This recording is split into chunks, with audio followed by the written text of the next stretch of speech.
Happy Halloween, Bears fans. I'm sure a lot of you are going to be going into haunted houses, watching scary movies, doing a lot of things to scare yourself, right?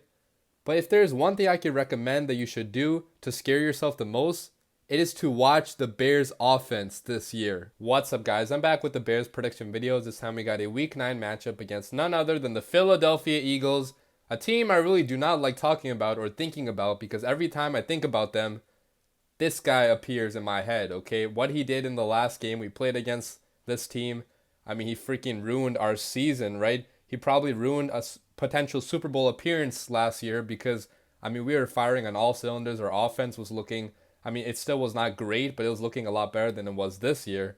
And our defense was, I mean, everything was so perfect last year, right? And that guy just freaking ruined it all. So what happened last year, it sucks, but we can only move on at this point. The past is in the past, but moving on is so extremely difficult because our team just sucks right now, okay? We lost to the I keep on trying to say San Diego, the Los Angeles Chargers. We lost to that team, a team that was decimated by injuries, a team that was struggling severely this year. They could not beat teams like the Broncos, the Titans, or the Steelers. They lost to those teams, and they beat us at Soldier Field in a must-win game for us.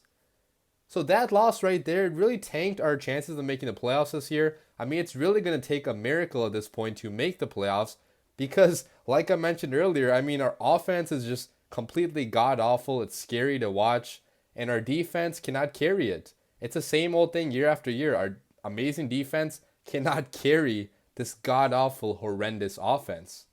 Now, there is still a chance of making the playoffs, though. I know a lot of you have already given up. A lot of people have stopped watching the Bears so far, and all the bandwagoners we got last year, they're for sure gone. I mean, they're out of here. They're probably Patriots fans, Packers fans, who knows what fans they are now. But all I'm trying to say here is that there still is a small chance, okay? And you can call it delusion, you can call it being overly optimistic, but if we get to 4-4, teams that go 4-4 in the NFL, they have a 33% chance of making the playoffs. The Colts went 1-5 last year, they still made the playoffs, so don't tell me there's no chance. There is still a chance. It's going to require a miracle, an act of God or something to fix this offense, but maybe we can do it. Who knows? Let's take a look at the Philadelphia Eagles now. The Eagles are also not having the most amazing season. They're at 4-4 right now. They're coming off a win last weekend, and their offense has looked decent for the most part, but their defense and specifically their secondary has just been god-awful the entire year, okay? They've been ravished by injuries again. I mean, I feel like the Philadelphia secondary has not been good for a while now because of injuries, because of lack of depth. So this is really an opportunity for our offense to, again, attack a weaker defense like this. But I'm just still hesitant on if we're even going to be able to do that at all because we've been going up against some pretty bad defenses and we still have not been able to put up much points. The Chargers did not have that good of a secondary. We still cannot put up more than 16 points. So I mean, the Eagles are they're average right now, but they do have an advantage over the Bears being at home. And like you guys know, my roommate is a big Eagles fan. I mean, he has the freaking Eagles pillow and everything too, okay? He's a diehard Eagles fan, so he's going to be screaming the entire game. I need the Bears to win this because he had the last laugh in the playoff game. I need to at least have something to brag about because I mean, he's also a 76ers fan. The 76ers are doing really good too. I mean, Chicago really has nothing to brag about right now. I need the Bears to win this game so I can brag about something. But with all that being said, let's get into the 3 keys to a Bears victory. Key number 1 is that Matt Nagy needs to be aggressive in his play calling throughout the entire game. This is do or die now, guys. We have to treat every single game like it's a playoff game. Treat every single game like it's a must win.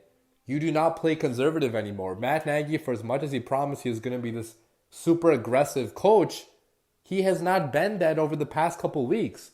And maybe that's because of a lack of faith in Trubisky, a lack of faith in our offensive line. But you guys saw at the end of the last game, right? When he had, 40 seconds to go down the field and maybe score a touchdown instead of, attempting a 41-yard field goal or maybe even just getting a little bit closer, he chose not to do it because he was too scared we were going to fumble or make an interception or get sacked or something to move us back. He was too scared about the downfalls. But that was the exact opposite of what Matt Nagy preached he was about. So for Matt Nagy to completely abandon his philosophy of being aggressive I mean, obviously, we're never going to win games like that. Our offense is never going to be successful like that. And yes, I understand, being aggressive is not only about throwing the ball, right? It's about in certain situations, like on fourth and short on the opposing team's maybe 30, 40-yard line, sometimes you go for it. It's stuff like that. Just being aggressive in those situations that can really change an outcome of a game. The Eagles do have a bad secondary, so I do want Matt Nagy to take some deep shots, tell Trubisky to be aggressive, and even if he doesn't succeed, what do we have to lose at this point? If Trubisky is not even going to attempt to take those deep shots, if he's not even going to try it because he knows he's going to miss them, then how is he ever going to get better? How are we ever going to build an offense? So Matt Nagy needs to get over this, whatever he's going through right now, and he needs to get back to his roots and be that aggressive play caller that we thought he was. Key number 2 is to run the ball with Mitch and with David Montgomery. I talked about this in my last prediction video, and I was right about it. When we actually ran the ball, we did have success on the ground. We had 135 rushing yards just by David Montgomery. And when Trubisky was on the move, rolling out to his right, I'm also just scrambling for the first down, which he barely did at all. But when he did those things, he did have some level of success. And also, just taking into account this running game being present, the defense was, they were allowing Trubisky to complete some easy passes, and Trubisky did take advantage of some weaknesses in the defense because we actually had a run game. So clearly running the ball is working. Now the Eagles do have a pretty good defensive line. It's not as good as it used to be, but it's still pretty decent. So running the ball is still going to be somewhat of a challenge, but I think if we just keep on pounding the rock over and over again, just keep on feeding into Montgomery and the I formation, all the formations that were actually working in the last game, then we can have success on the ground. And when it comes to Mitch Trubisky, the only way I see him having success is if he's a mobile quarterback. It just clearly, the stats and the numbers show that as a pocket passer, he is not very good at all. So I don't know why Matt Nagy keeps on trying to turn him into a pocket passer. It clearly is not going to work. He does not have the skills, the accuracy to be a pure pocket passer. But on the move, he is a lot better. Ever since November 18th of last year, he has not cleared 25 rushing yards in any game. Before that, before November 18th of last year, he was averaging 33 rushing yards per game.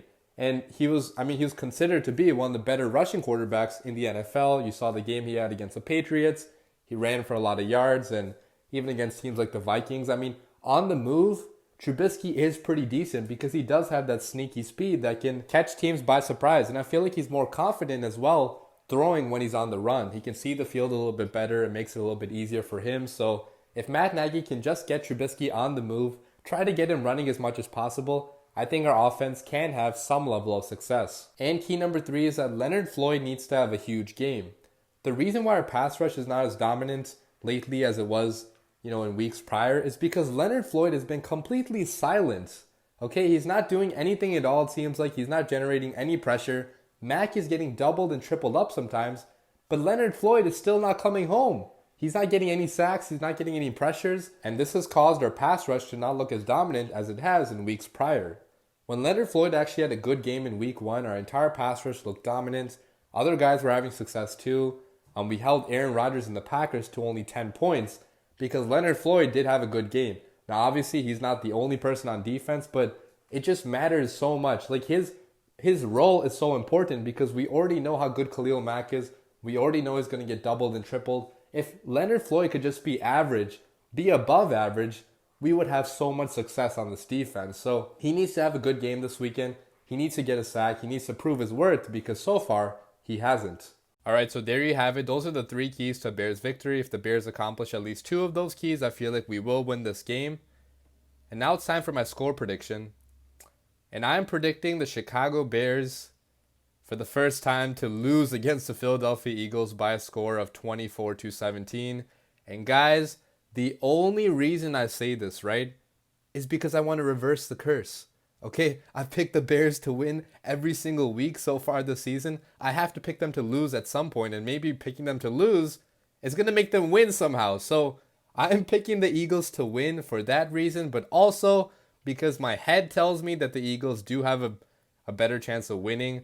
Obviously, my heart is telling me the Bears can win, but for the curse, to reverse the curse, and for other factors, I'm picking the Eagles to win. Look, the Eagles, even though they have not been spectacular by any means either, they have a more than capable offense still, and their secondary, as bad as it is, I mean, I think it can neutralize our offense because our offense has just been so god awful.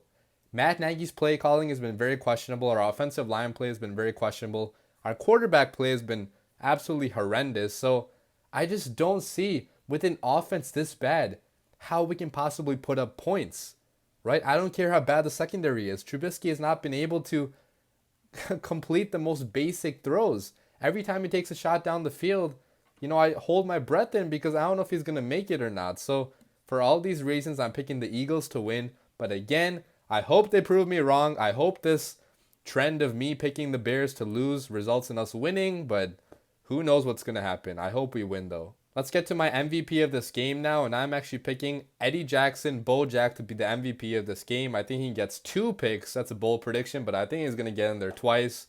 Maybe return one for a touchdown. Maybe that's one of our only scores of this game based on how bad this offense is. But regardless, I think Eddie Jackson is going to have himself a night. The pass rush is going to get in Carson Wentz's face eventually.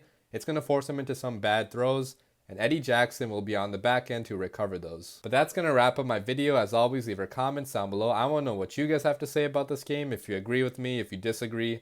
Obviously, most of you will disagree with me because I picked the Bears to lose. But again, I'm only doing this because I want the Bears to win, because of some reverse black magic or whatever is happening, because clearly me supporting the Bears is not working. So I'm going to try everything I can, man. I got a lot of superstitions, but again, all jokes aside, I mean, this is going to be a tough game for the Bears. It is definitely a must win because at this point, if you do not win a game like this, your season is pretty much over. Going to 3-5, that's going to be impossible to come back from. Already being at 3-4, that's really, really hard to come back from. But if we can get to 4-4, just win this game, then there maybe still is a chance, to make the playoffs this year. Again, it's going to be extremely difficult. We'll still have to improve by a lot. We'll have to beat divisional opponents. We'll have to beat teams that we aren't expected to beat right now. But maybe there's a way to do it, and it all starts with this game. But that is all I have to say. Leave your comments again down below. But as always, bear down, and happy Halloween.